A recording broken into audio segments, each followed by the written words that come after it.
Праводзіць такія сустрэчы напярэдадні знакавых дат добрая традыцыя. Галоўная мэта мерапрыемства – патрыятычнае выхаванне і знаёмства моладзі з подзвігам герояў. Асаблівае гучанне тэмы набывае ў юбілейны год вялікай перамогі. Армия – это мощь и сила нашего государства. Мы очень благодарны участникам войны. Они действительно ковали победу, не жалея сил, жизни, здоровья. И нам остается сказать: земля отцов, прости за раны эти. Вы жизнь спасли, чтобы счастливо были дети. Мы им очень благодарны. Им низкий поклон. З вайсковымі буднямі юнакоў пазнаёмілі афіцэры і прадстаўнікі паветрана-дэсантных войскаў, артылерыі і пагранічнай службы. Дмітрий Бялецкі мэтанакіравана выбраў службу справай жыцця. Пасля заканчэння военнай акадэміі трапіў служыць у 38-ю дэсантна-штурмавую брыгаду. Зараз узначальвае роту ганаровай варты. Силы специальных операций – это особый род войск. Туда попадают только лучшие.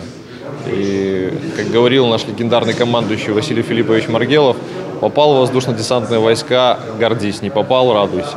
Поэтому в этом роде войск служат только лучшие. У зале шмат навучэнцаў школ, пераважна выхаванцы профільных класаў. Многія ўжо вызначыліся, іх прафесійная будучыня, армейскія шэрагі і праваахоўныя органы. Для меня это является долгом перед Родиной.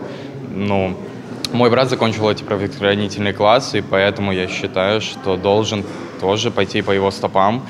И наша школа тесно сотрудничает с Академией МВД, с Ленинским РОВД.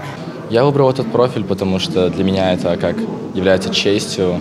То есть закон, порядок – это всегда отлично. В этой школе учился и мой папа. Это один из факторов. И я решил пойти по стопам отца, тоже пойти в эту школу, в ней отучиться. И потом, думаю, пойти в академию, и там уже дальше обучаться на правоохранительные органы.